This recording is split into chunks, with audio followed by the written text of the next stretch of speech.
Well, good morning or night. I'm not really sure which one. It's really late. I'm tired, but I figured I wanted to go ahead and at least get something done tonight.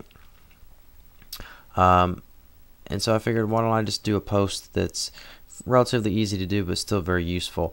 One of the things that when I was learning Spanish, I'm still perfecting a lot of areas, but at this point in time, I've really learned a lot, and I speak fluently.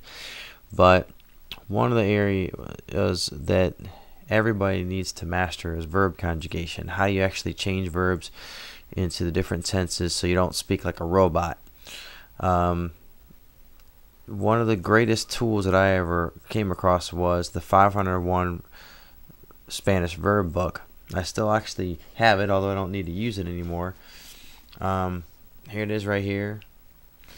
You could tell I use it a lot because it's yellow and brown, and it's not crisp anymore. In fact, I think I even had this. Look at this old, really old Disney ticket. You can see it's 1995 on there. But yeah, I used this a lot when I first worked at the Disney parks. But this verb book will drastically help accelerate your learning of Spanish verb conjugation because it's organized very well. Uh, it has a lot of the essential verbs you need in alphabetical order, so they're easy to find.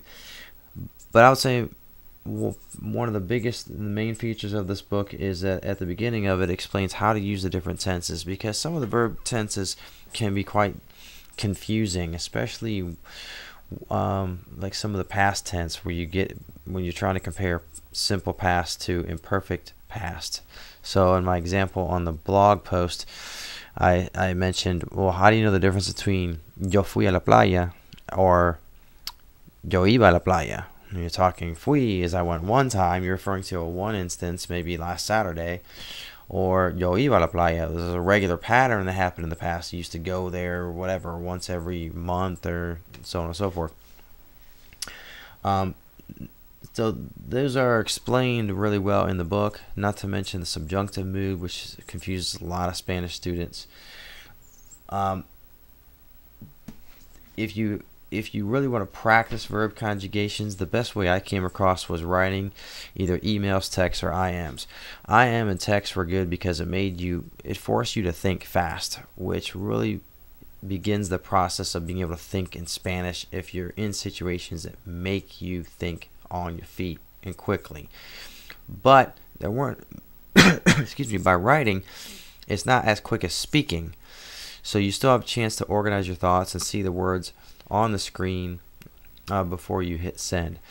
If you have Spanish-speaking friends, I highly recommend practicing chatting or IMing with them. Or if you don't, then you just, quite frankly, you have to find them either through Facebook or whatever method you use to meet friends across the internet. But that will very quickly accelerate your learning and understanding of verb conjugation. So I highly recommend this book. It's cheap. You can get it used on Amazon.com. Buy it brand new. Wherever your favorite place is to get books. Check it out. Tell me what you think. Thank you very much for visiting my blog, my Spanish for busy people.wordpress.com.